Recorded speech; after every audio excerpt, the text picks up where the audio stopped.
Well, that's your home safe and sound after your aerobic session. Tell you what, how about a quick cup of tea before I disappear? Shall I put the kettle on? What a good idea. There's some biscuits in the tin. I think we deserve a little treat after our busy morning. You'll be ready for your lunch after all that exercise. Is your daughter bringing you something nice over? Oh, well, I'm not sure. She might. I don't know. You okay, Dorothy? Oh. Something the matter, sweetheart? What's wrong? I'm sorry. Don't take any notice. I'm just being silly. You can tell me, can't you, Dorothy? What's upsetting you? But I'm not sure whether Jane is coming to see me today. Actually, I'm not sure she'll be coming back at all. What do you mean, not coming back? You two haven't fallen out with each other, have you? Oh, no, it's not her. I was so angry with her yesterday. I don't know what came over me. She's so good, and I just... Oh. Well, look, whatever it is, it's obviously upset you. You know, it is good to talk about things. I really don't like to see you like this. Oh, you're a good man, Ray. But I'm just not used to talking about this kind of thing. Dorothy, I'm not a trained counsellor, but I have learned to listen and support people. Look, I've got 10 minutes before I need to leave. Whatever you told me wouldn't go any further. Well, all right, Ray. Thank you. I suppose I just find it hard to accept that Jane's having to look after me these days, when I've spent all my life looking after her. But I shouldn't have shouted at her like I did yesterday. She's got so much on her plate already. It sounds to me as though you're really very upset. To tell the truth, Ray, I feel awful. We've always been so close, the two of us. When she was little, I had to do everything for her. It's a bit embarrassing, really, but I had to bring her up on my own after my husband walked out on us when she was just a little baby. Dorothy, dear, that must have been really hard for you. Yes, it was, Ray. People weren't so accepting of single parents in those days. And sometimes I thought they thought I had brought it all on myself by not looking after him properly. You don't want to hear all this from me. No, wait a sec, Dorothy. Don't rush off. Actually, I do want to hear about your life and why you're feeling so upset about your relationship with Jane. What happened to you and your husband? Well, Arthur just couldn't cope with the competition. It was all right when we were just a couple. He was a handsome man and such good fun. But he was quite selfish. Looking back, I suppose I was young and foolish and didn't make a good choice. He'd been the centre of attention all his life. And suddenly there was this little baby taking his place on centre stage. That sounds so sad. Mind you, I've never had much to do with babies. We have talked about it, Susie and I, but, well, it just seems such a responsibility. Oh, I think you'd make a wonderful father, Ray. Thank you. So how was it after he left you, Dorothy? Well, I had to go back to work to support us both. Luckily, I was a drama teacher, so Jane was able to come with me some of the time. But you can't keep a lively young girl cooped up indoors all day. And I had to do such long hours to make ends meet. Sounds to me as though life was really very tough for you in those days. Well, thankfully I had a sister, and she really helped out. She had 2 children of her own, but she was always there for us. And eventually, of course, Jane married David. Then it was such a relief to know that she had someone else to care for her. Well, I'm not going to be around forever.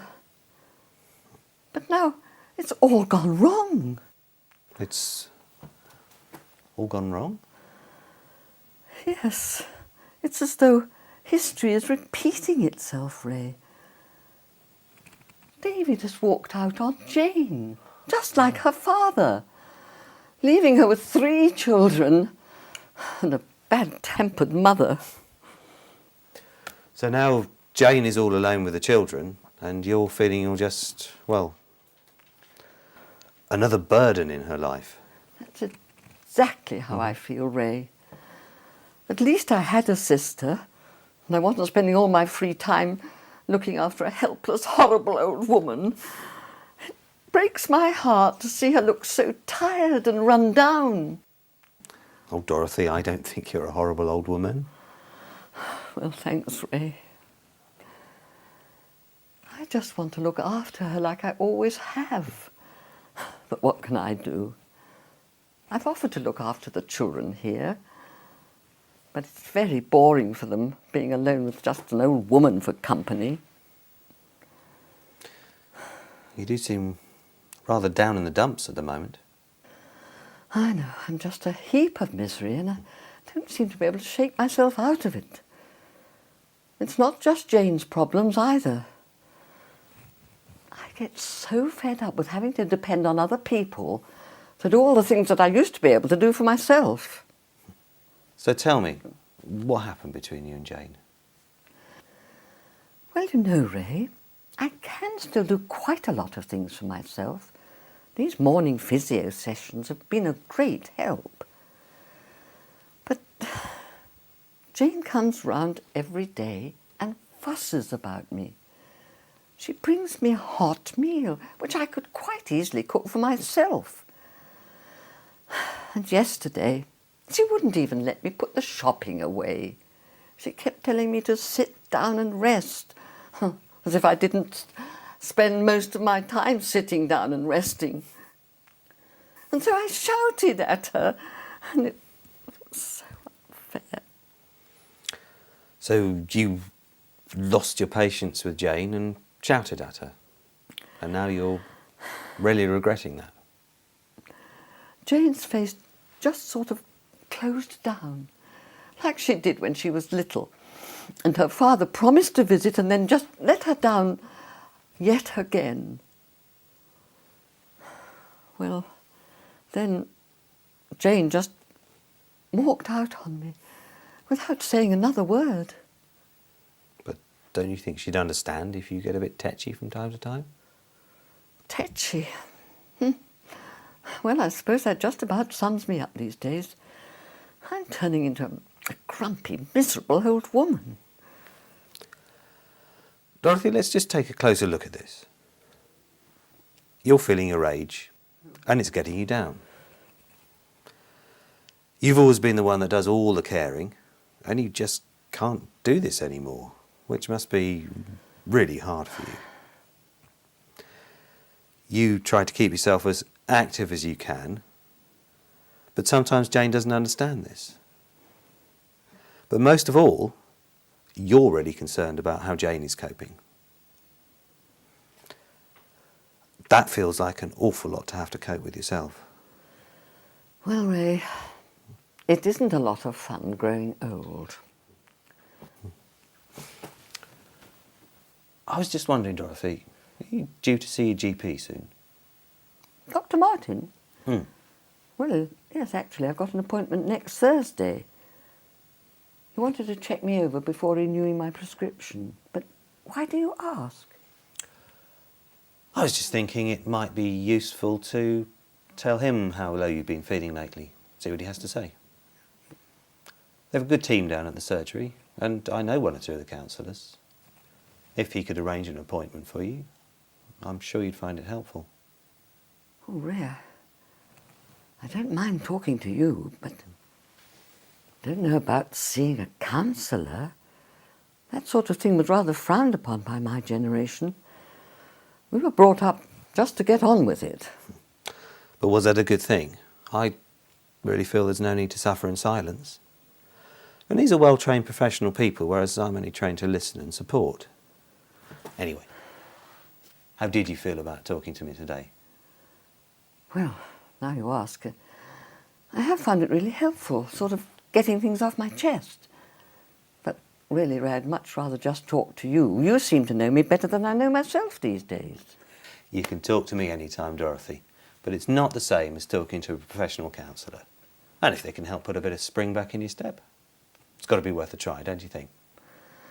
Well, I must admit, life hasn't been all that easy lately. And snapping at poor Jane was unforgivable.